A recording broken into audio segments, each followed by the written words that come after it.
Imagine for a moment. Okay, you're in Moscow. It's the 1930s. Yeah. Things are tense.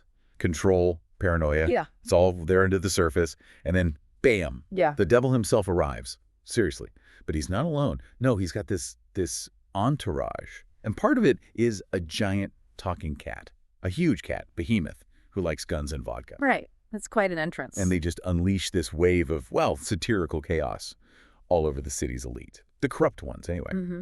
Then, completely separate, you have this writer. He's desperate. And his lover, who's incredibly brave. And they're caught up with a manuscript about Pontius Pilate and Jesus, a dangerous manuscript. Welcome, everyone, to The Deep Dive. Today, we are plunging headfirst into Mikhail Bulgakov's incredible novel, The Master and Margarita. It really is extraordinary. Our mission for this deep dive is really to unpack it. It's whimsical, sure, but also deeply profound. We want to explore that sharp satirical edge, the philosophical stuff, the history. And why it still hits so hard today. Exactly. We've got some great sources, different perspectives that really highlight its power and, its lasting influence.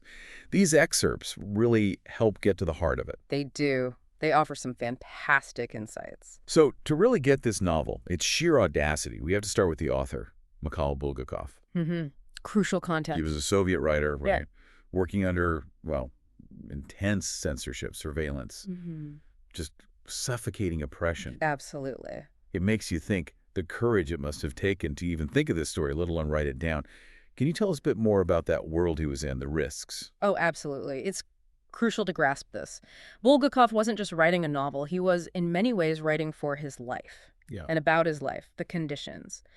Well, they're almost unimaginable for artists today. We're talking the height of Stalinist repression, the purges. Yeah. Writers were incredibly vulnerable. The risks, personal and professional, weren't just theoretical. They were real every single day. He knew what could happen if anything seemed critical of the regime. So this book, it wasn't just controversial, it was genuinely forbidden. He wrote it in secret over a decade. A decade. Yeah, and he even burned early drafts, famously, leading to that line in the novel, manuscripts don't burn. Right.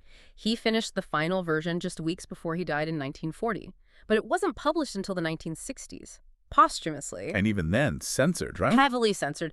The full uncensored text only came out much later, like the late 80s. Incredible. So that whole history, the writing in secret, the burning, the posthumous censored publication, it just adds this incredible weight to the novel's themes of truth, survival, and, well, the power of art itself. It really does. That context just colors everything. Okay, so let's unpack the plot itself, because it is wild. It certainly is. It kicks off with the devil showing up, disguised as Professor Woland, and his bizarre crew arrives in 1930s Moscow. And the cat.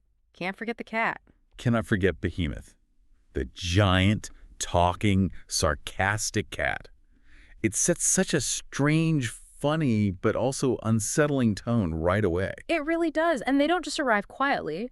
Woland and his companions, they unleash this spectacular wave of satirical chaos. But it's not random, is it? No, not at all. It's very specifically aimed at the Soviet literary types, the cultural elite, bureaucrats, even ordinary citizens sometimes, exposing their greed, their hypocrisy, all the petty corruption. Like that scene at the theater. Exactly. The magic show at the Variety Theater, perfect example. Woland makes money rain down, fashionable clothes appear. And everyone scrambles for it. Of course. But then, poof, the money turns into labels, the clothes vanish. It's not just a magic trick, it's brilliant satire. Yeah. It lets Bulgakov directly critique the absurdity of the bureaucracy, the corruption of officials like Masalit, the head of the literary union, and just that pervasive, suffocating censorship.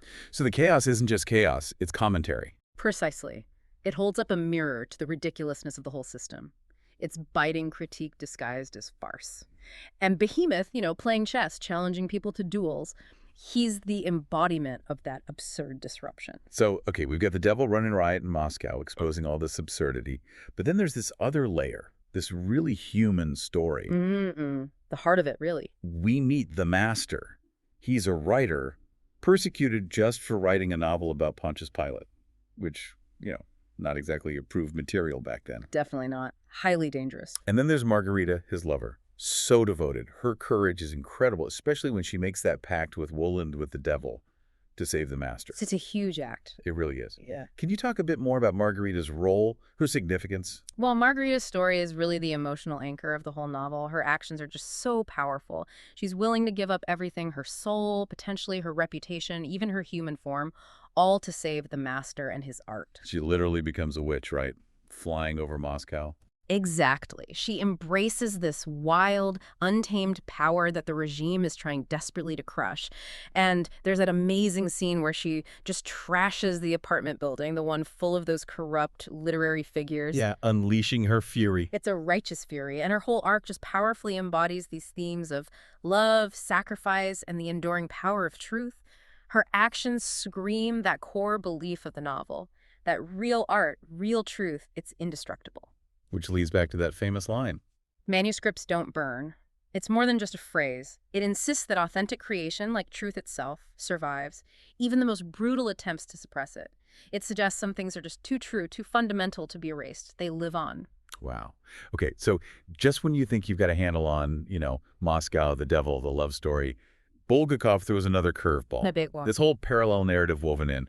The story of Pontius Pilate and Yeshua, this version of Jesus, and it comes from the master's forbidden manuscript. Yes, it's like stepping into another world entirely, from 1930s Moscow to ancient Judea. What's the effect of that? Why put that story inside this one? Well, it's fascinating because this parallel story acts as this profound philosophical counterpoint to all the Moscow chaos. It really digs deep into moral ambiguity. How so?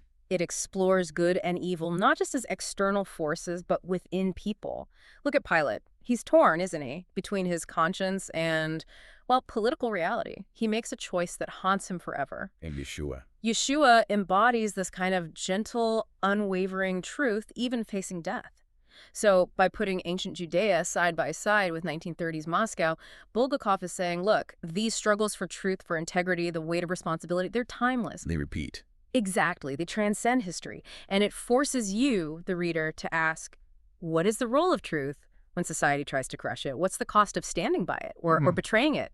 It's this powerful look at cowardice, justice, guilt, echoing across centuries. It really makes you stop and think. So let's pull back again and just touch on these main figures, because they're doing so much work in the novel. You've got Woland, the devil, but he's so ambiguous. Yes, destructive, but also he reveals truth. Brings a weird kind of justice. He does. He's not purely evil in a simple sense. And then Behemoth, the cat. Yeah. Hilarious, absurd, pure chaos. Absolutely. But what's their deeper role, along with Pilate and Yeshua? Well, together they drive this complex examination of good, evil, and just the human condition. Woland's evil, if you want to call it that, often feels like a necessary purge. He doesn't create the evil, he just exposes it. Precisely. He exposes and punishes the moral rot that's already there in Moscow. Think about the theater manager, the greedy literary bureaucrats. Woland gives them their comeuppance, reveals their true selves. He's almost a judge. Okay. And Behemoth? Behemoth chaos, while often laugh-out-loud funny at the chess, the gunfight, it highlights the sheer irrationality that can take over human affairs, especially against the backdrop of that rigid Soviet order. And then Pilate and Yeshua provide that stark moral dimension. Pilate's choice, born of fear, versus Yeshua's commitment to truth no matter what. It challenges our easy assumptions about guilt, conviction, power. Do they all work together? To create this dynamic interplay. It shows good and evil aren't always separate. They're intertwined, sometimes maybe even working towards similar ends, oddly enough. The layers are just incredible. So when we think about the main themes, the symbolism, it's such a rich book. Definitely. We've got the sharp satire of Soviet life, the censorship, the bureaucracy. We've got Margarita showing the power of love and sacrifice. And then this complex tangle of good, evil, moral gray areas, especially with Woland and Pilate. And underneath it all, the power of art, the power of truth. And the symbolism just reinforces all of that so powerfully. Moscow itself, it's not just a city. It's a symbol, a microcosm of all that corruption and absurdity. The housing committees, the denunciation. Exactly. Woland just throws a spotlight on the vices already festering there. Then you have Woland's grand ball. Oh yeah, that scene is unforgettable. It's this grotesque, fantastical carnival of sin, isn't it? Where judgment happens, secrets are dragged into the open, a kind of chaotic, maybe even purifying inferno. And the manuscript. The manuscript is the ultimate symbol, really, eternal truth, authentic art.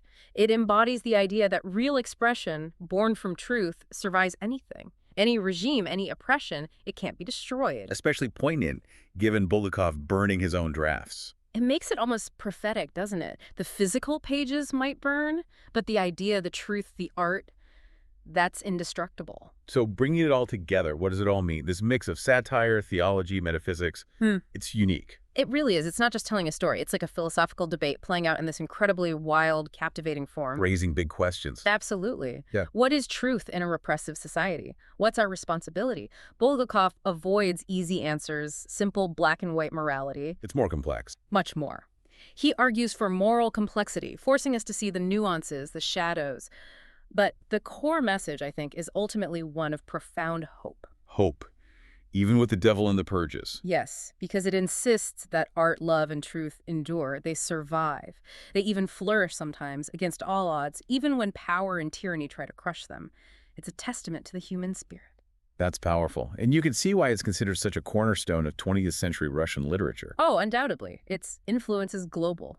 That description you sometimes hear, Kafka meets Faust meets Russian satire, kind of captures it. Yeah, the Kafkaesque absurdity, the Faustian bargain element. Right, the deal with the devil, the soul-searching, plus Bulgakov's own unique, biting satire aimed right at the world around him. It's like nothing else. So as we wrap up our deep dive here, the Master and Margarita, it just continues to grab readers, challenge them, doesn't it? With this blend of the totally absurd and the deeply philosophical. It really does. A testament to the power of story, the resilience of the human spirit.